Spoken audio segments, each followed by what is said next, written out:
संतान वाले धनवानों और राजाओं को भी परेशानी का सामना करना पड़ता है। जी हाँ श्रोताओं, आइए जानिए। जीवन मुक्त कथाएं नामक चैनल से एक दिव्य कथा प्रसारित की जा रही है। एक ज्ञान की महत्वपूर्ण कथाएं हैं श्रोताओं, जो वेद शास्त्र पुराणों से छान कर आप लोगों को बताया जाता है, सुनाया जाता है। तो श्रोताओं, संतान वाले जो हैं, धन वाले जो हैं या राजा लोग जो हैं, ये लोग क्या है, ये सोचते हैं कि हमें परेशानी नहीं आएगी, लेकिन ऐसी बातें नहीं हैं। इनको भी जो है बहुत सी परेशानियों का सामना करना पड़ता है। तो आइए जानें इनको भी क्या क्या परेशानी होती रहती है। जैसे निसंतान को आप देख लीजिए, ये क्या सोचते हैं कि अगर संतान हो जाए तो मैं सुखी हो जाऊंगा। लेकिन होता क्या है, जाइए पूछिए संतानों वालों से, जिनके पास संतानें हैं। तो निसंतान है तो सोचेंगे कि नहीं है इसलिए दुखी हैं, हो जाए तो सुखी हो जाऊंगी, ये इनकी सोच है। लेकिन संतान वालों से अगर जाकर पूछिए तो वहाँ आपको जो है अनेक समस्याएं जो है सुनने को मिल जाएंगी। उसी तरह श्रोताओं, निर्धन व्यक्ति ये क्या सोचता है, ये यही सोचता है कि अगर धन मिल जाए तो मैं सुखी हो जाऊंगा, बहुत ठाट बाट से रहूँगा। लेकिन ऐसी बातें है नहीं, ये प्रमाण है श्रोताओं। आप खुद जो है जांच परख लीजिए, अपने पास पड़ोस के धनवानों के यहाँ चले जाइए।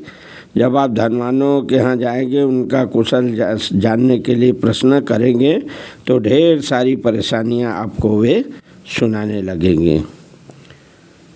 होता है ना, ये समाज की बात है, आपके पास की बात है, प्रमाण है। आप खुद जो है जांच परख लीजिए अपने आप। जैसे कोई राजा राज्य प्राप्ति से सुख मानता है, कोई भिखारी अगर है वो सोचे कि हम राजा बन जाएं तो बड़ा सुख मिलेगा हमें भी, जो है होता है ना, राज्य प्राप्ति से सुख मिल जाएगा। तो ये उनकी श्रोताओं जो है महान भूली है, भूल एक तरह से है ये।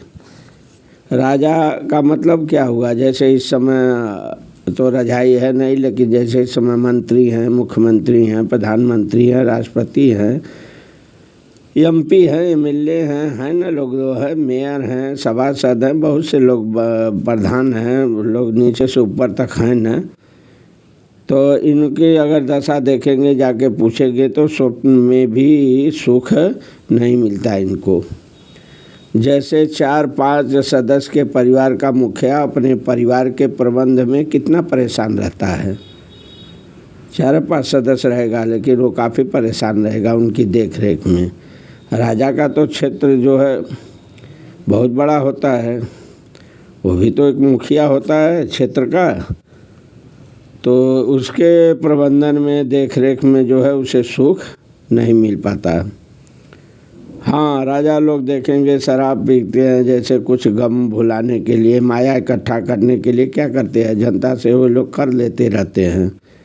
लेकिन इसका परिणाम क्या होता है, अगले जन्म में जो राजा सत्य भक्ति नहीं करते, पशु योनि को प्राप्त होकर प्रत्येक व्यक्ति से वसूले गए जो कर्म होते हैं, कर जो वसूलते हैं हर व्यक्ति से, उसको जो है पशु बनकर लौटाते हैं।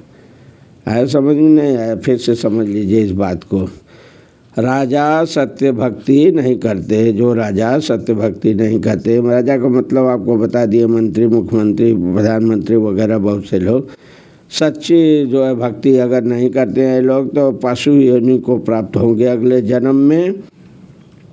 और जो कर वसूलते रहते हैं राजा लोग जो है अपना प्रबंध चलाने के लिए, देख रेख के लिए, तो कर जिनसे वसूले रहते हैं उनको जो है पशु बन करके लौटाते हैं।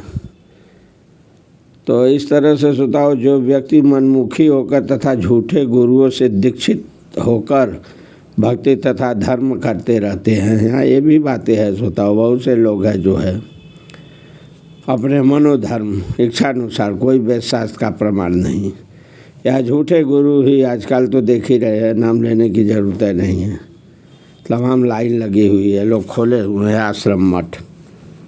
तो इनसे आप दीक्षित हो जाइए, जो है भक्ति धर्म करते रहिए और सोचिए कि भविष्य में बहुत बड़ा सुख होगा या बहुत बड़ा सुख मिलने वाला है। लेकिन इसके विपरीत मिलेगा क्या आपको?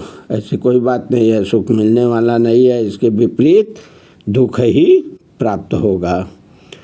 तो इस तरह से श्रोताओं जान लीजिए, संतान वाले भी जो है सुखी नहीं होते, धनवान वाले भी सुखी नहीं होते, राजा लोग भी सुखी नहीं होते।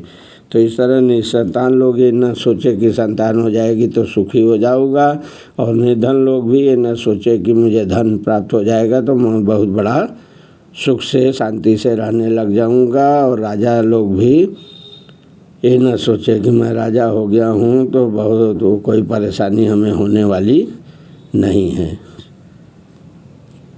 निर्धन लोग भी न सोचे कि राजा बन जाऊंगा तो मैं बड़े सुख से रहूंगा। सुख से रहने वाले नहीं है, ये सोच गलत है। इन सोच को त्याग दीजिए, भगवान का स्मरण करिए, श्रवण कीजिए, उनकी कथाओं नाम लीला गुण का वर्णन करिए, ताकि जो है जीवन मुक्त हो जाइए। या जीवन मुक्त कथाएं नामक चैनल को सब्सक्राइब कीजिए, इनकी कथाएं जो प्रसारित होती है सुनिए। इससे जो है धीरे धीरे क्रम बाई क्रम आपका विकास होगा और जीवन मुक्त की ओर अग्रसर होते रहेंगे। एक बार प्रेम से बोलिए श्री कृष्ण भगवान की जय।